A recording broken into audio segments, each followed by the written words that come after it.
Well, this week we're going to be talking about what makes marriage work. Now, I realize not all of you are married. It's good to be single and godly and glorify God in your singleness. Jesus was single. We like him, so we like you too. But the vast majority of people in our culture will be married, and we want to give you some practical help about how God's grace can make a marriage work. I want to start today by telling you about maybe the most controversial thing the Bible says about marriage. In fact, it's the most controversial word, the word submit. The Bible's whole theology of marriage, the whole plan that God has for our relationships is based on that word, submit. I remember a woman who once said I had to preach on that word at her wedding because if her father heard her take a vow to submit to her husband, he would throw a book at me.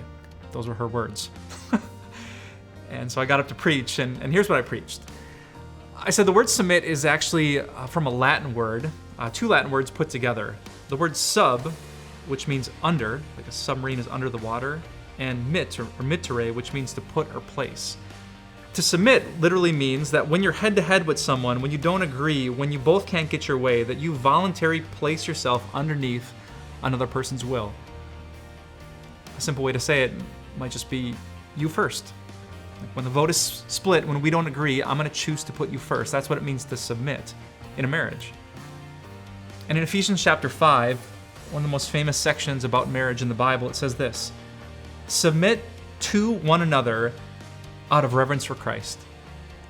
Essentially, a Christian relationship, a Christian marriage should be two people whose only competition is to put each other first more of the time. And I will tell you that in 9 years of being a pastor, I have never seen a struggling married couple who is that selfless. When a husband strives and a wife strives to say, you first.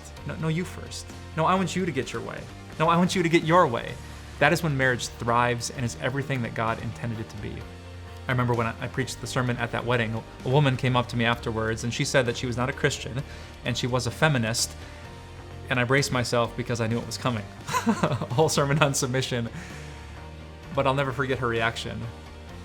She said, Pastor, I don't know if I agree with everything you believe, but I really like what you said. Interesting, isn't it? The most offensive thing in the Bible is what the world is longing for, a relationship built on truly unconditional love and selflessness. Submission. That's what makes marriage work.